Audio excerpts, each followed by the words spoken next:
In this video, I will show you how to add a countdown timer and Hostinger website builder. So to get started, go ahead and open your Hostinger website builder account and make sure you're signed in into your account. Look for a source code for this countdown timer feature. So I'll simply use outside with this, since this tool makes it easy for me to embed codes into my existing Hostinger website. Now go ahead and head back into your Hostinger website account. Now in here, what you'll need to do is to head over into the websites tab. Under that, you'll find your websites list, and under your websites list, you'll be able to find the websites connected into your Hostinger account. Now once you're actually on the websites list, you can go ahead and click on that edit website button beside that specific website where you want to add a countdown timer. So simply do that to be able to get redirected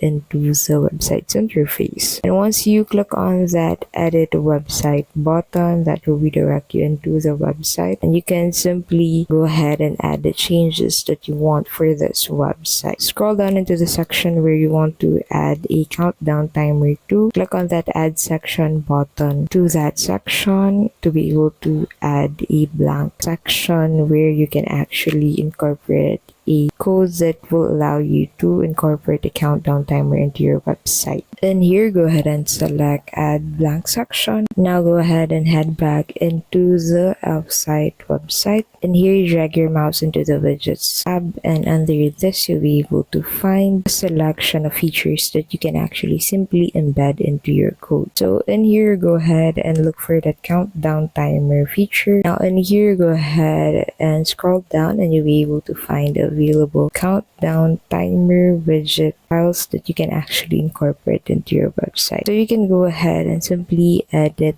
that sign that you've selected, and once you're done editing it, you can simply go ahead and copy the code to this and paste that code into your Hostinger website. So you need to set this up first before you proceed on setting this up into your website. To make it more seamless, you can actually integrate as a custom code to make it look better on the website. So simply head back into outside and copy the code for this. Once you have copied the code for this, you can go ahead and head back into your Hostinger website builder account and go ahead and paste the code under the custom code section to simply incorporate that to your website. So go ahead and modify how you want your countdown timer to look like on your website account, and after you do that, simply click on the publish button, click on install here, and copy this code. Now head back into Hostinger, paste the code, and click on save. And once you update your website, the changes would be reflected for your website along with that countdown timer that you have actually incorporated. And that's basically how you can do that. If this video was helpful, please don't forget to give this video a like, subscribe to our channel, and hit that notification bell to keep updated with our latest videos. Thank you so much for watching, and we'll see you in the next one.